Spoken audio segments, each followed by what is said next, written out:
kita akan coba lanjutkan mengenai opsi-opsi apa saja yang ada di tool round ya. Kita bisa matikan plain display-nya terlebih dahulu agar lebih mudah dilihat ya. Ya, kita lihat di sini kalau kita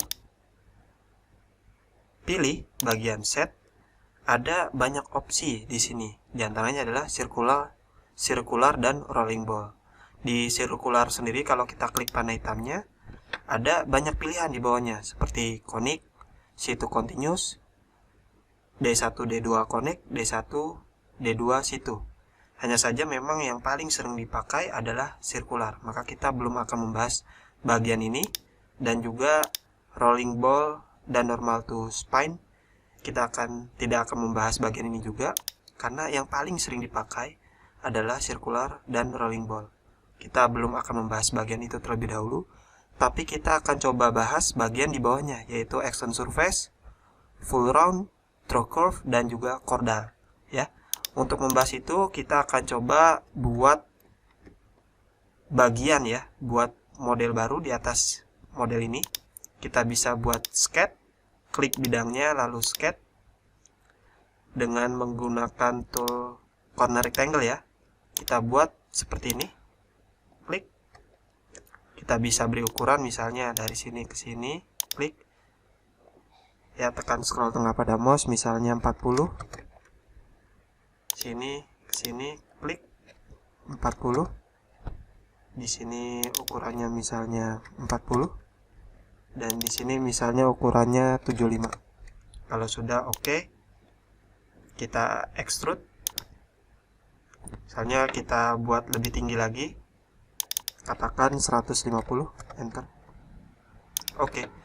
Nah, di sini kita bisa buat round ya. Di garis ini kita lihat, ketika kita buat round dan kita perbesar ukurannya, lihat bagian di ujung sini dia tidak bertambah panjang ya, radiusnya. Jadi harusnya kan dia selalu tangent ya, lingkarannya selalu tangent pada bidang ini kan, tapi dia akan stop di bagian ini karena memang surface-nya sudah habis. Tapi di bagian ini dia akan selalu tangent.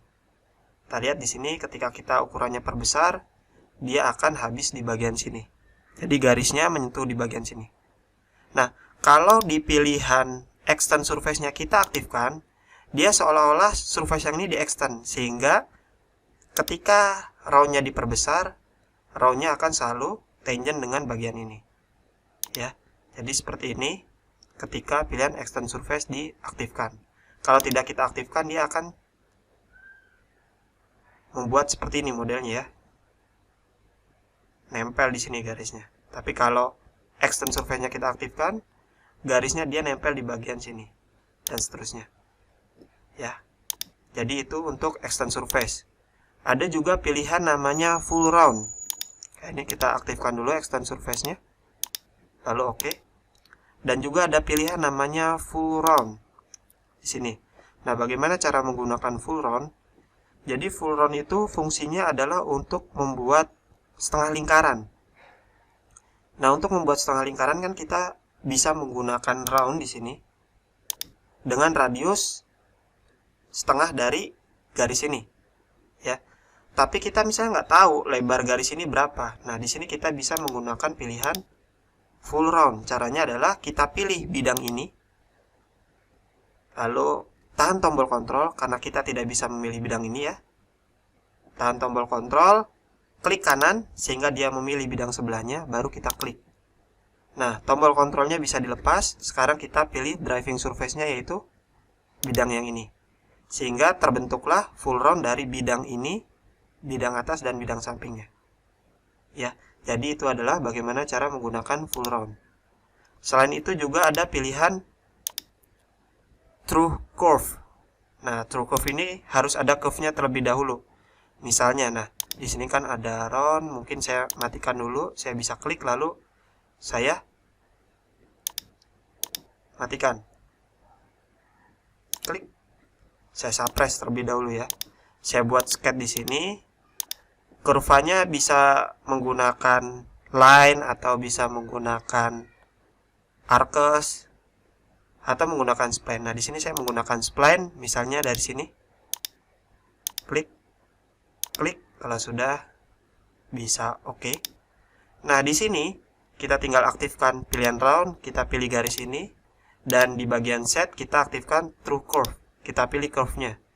Lihat driving curve-nya adalah ini. Sehingga radius dari curve akan menghitung jarak antara garis ke curve-nya. Ya, seperti ini. Nah, itu adalah true curve.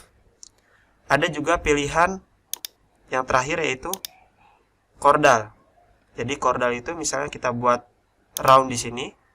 Kalau sirkular dia menghitung radiusnya, tapi kalau chordalnya kita aktifkan, dia akan menghitung jarak dari titik ini ke titik ini, jarak diagonalnya ya. Antara ujung dari round ke ujung round yang satunya. Dan itu adalah chordal. Nah, ini bisa kita masukkan angkanya juga. Misalnya diagonalnya 50 kalau sudah oke. Ya. Jadi itu adalah beberapa pilihan yang ada pada set dari tool round. Dan ini akan berlanjut ke video berikutnya.